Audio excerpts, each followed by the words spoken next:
this feature really resonated with us. And what it allows you to do is actually not just have your reporting and analytics within Power BI, but you can now change data, modify data, do scenario forecasting, all within Power BI.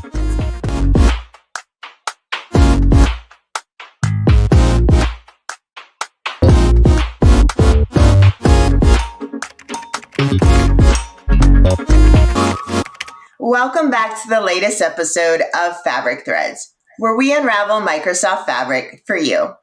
And this is an extra special episode as we close the year. We'll cover exciting feature updates announced in the November update, as well as coming out of the Microsoft Ignite event. Join with me today, as always, my partner in crime, Dennis. But we also have an extra special guest to add to the mix today, the principal of Collectiv, Darren. Welcome, Darren.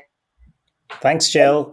Excited to be here. Excited to share some of the fun releases that we heard about at Ignite, and also to share that the fact that Dennis has gone viral on LinkedIn.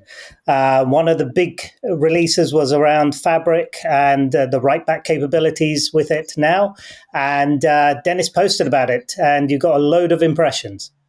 Yeah, absolutely. I've had over 2,500 reactions and likes. I've had hundreds of comments and reposts and over 200,000 impressions. That means 200,000 people have viewed that post all about the new write-back features within Fabric.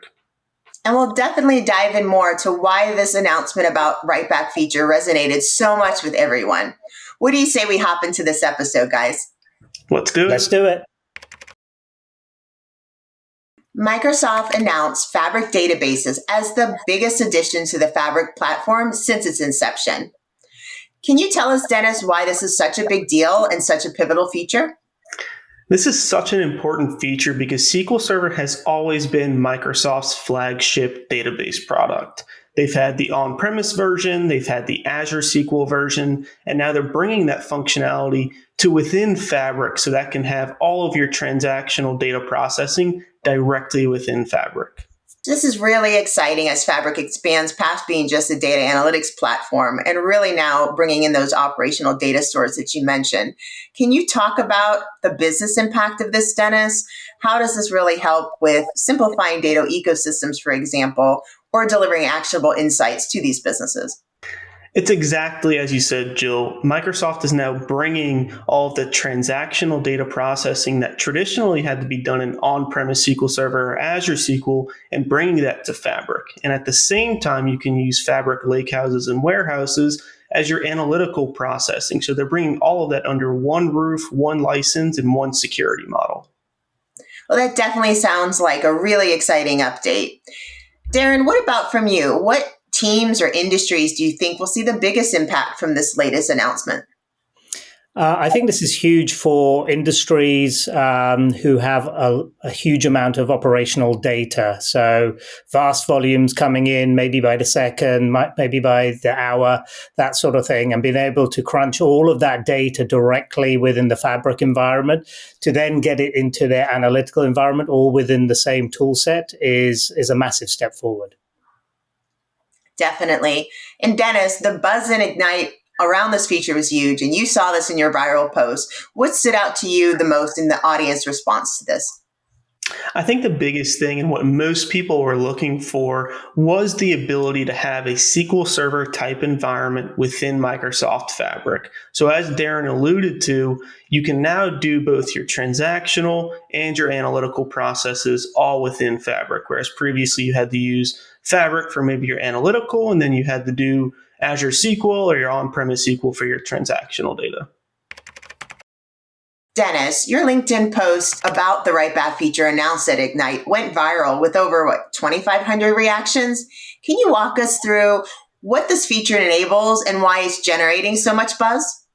Yeah, this is one of the largest features that were announced at MS Ignite. It's funny because there are tons of features, but Collectiv has always been working in write-back within Power BI, and so this feature really resonated with us. And what it allows you to do is actually not just have your reporting and analytics within Power BI, but you can now change data, modify data, do scenario forecasting all within Power BI. This sounds really exciting, Dennis. Darren, how about from you? How do you see this feature improving business processing and decision making?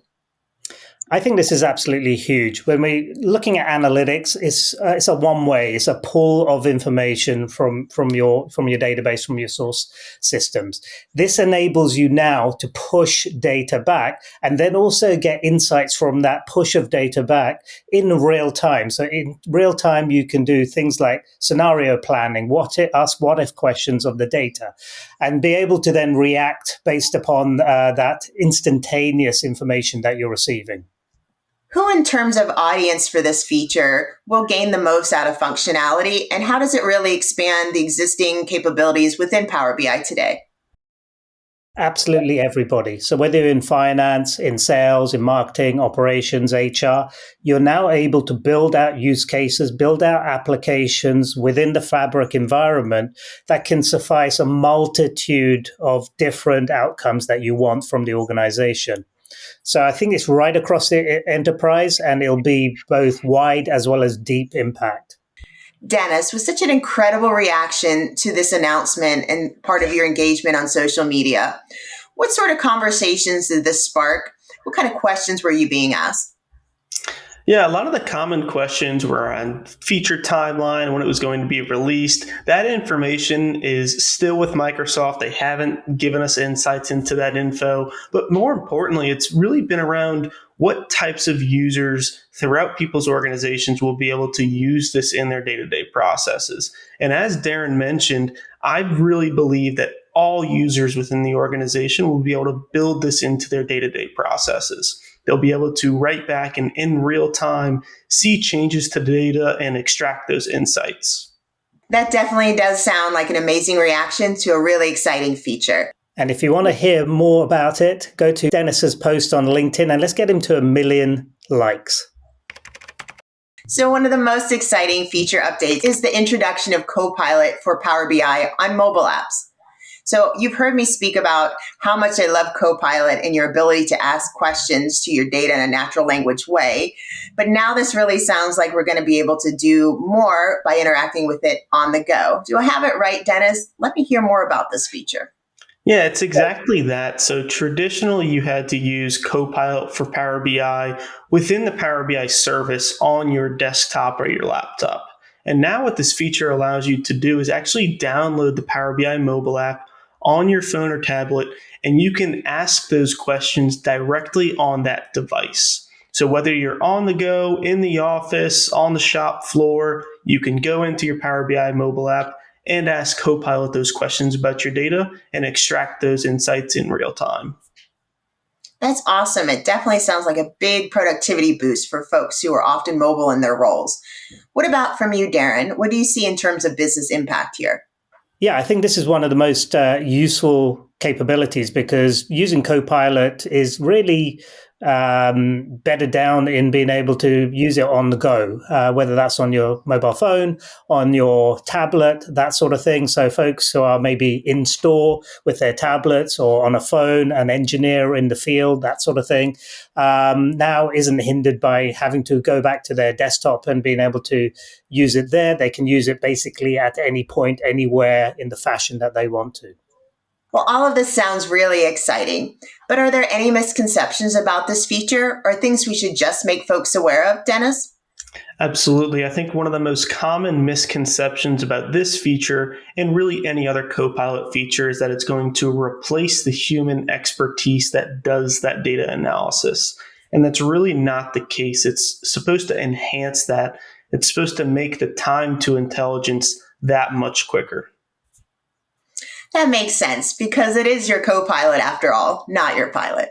Exactly. The next feature that's exciting and I want to talk to you all about is the general availability of real-time intelligence now in Fabric. Can you break down this feature for us, Dennis, and tell us more about this live handling of data? Absolutely. So as you mentioned, this is going generally available. So real-time intelligence has been in preview for a couple months now with people testing it and getting true value out of this. And so what this allows you to do is have an end-to-end solution for all of your real-time analysis.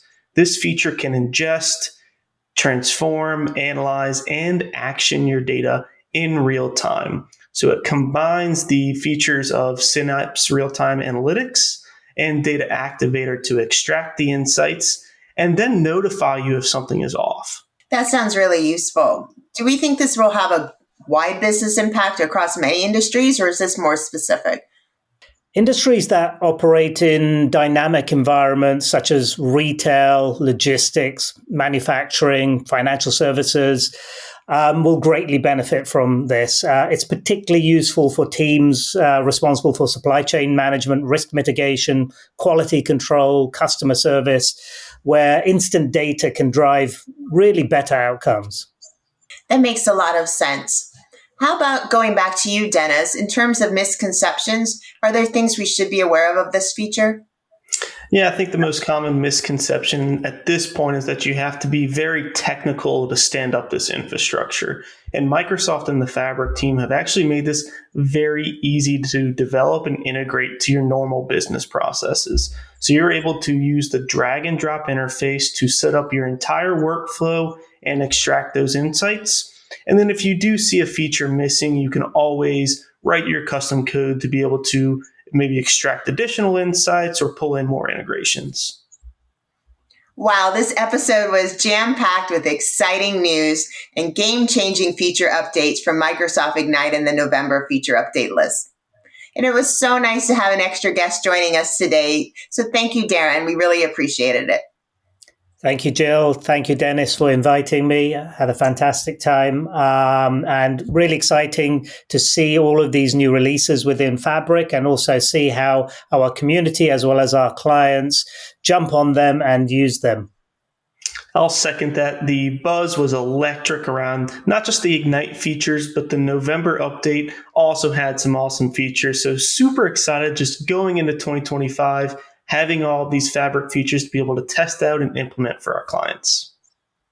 It's a fantastic opportunity for all of us. And I just want to take a moment at the end of 2024 to thank any of our viewers who've been coming along with us in our journey or anybody new out there. We'd love to have that continued engagement with you in 2025 and ask if you have any features that you want to hear more about. Let us know in the comments and let us know what you thought about the write back feature that got so much buzz already on Dennis's LinkedIn.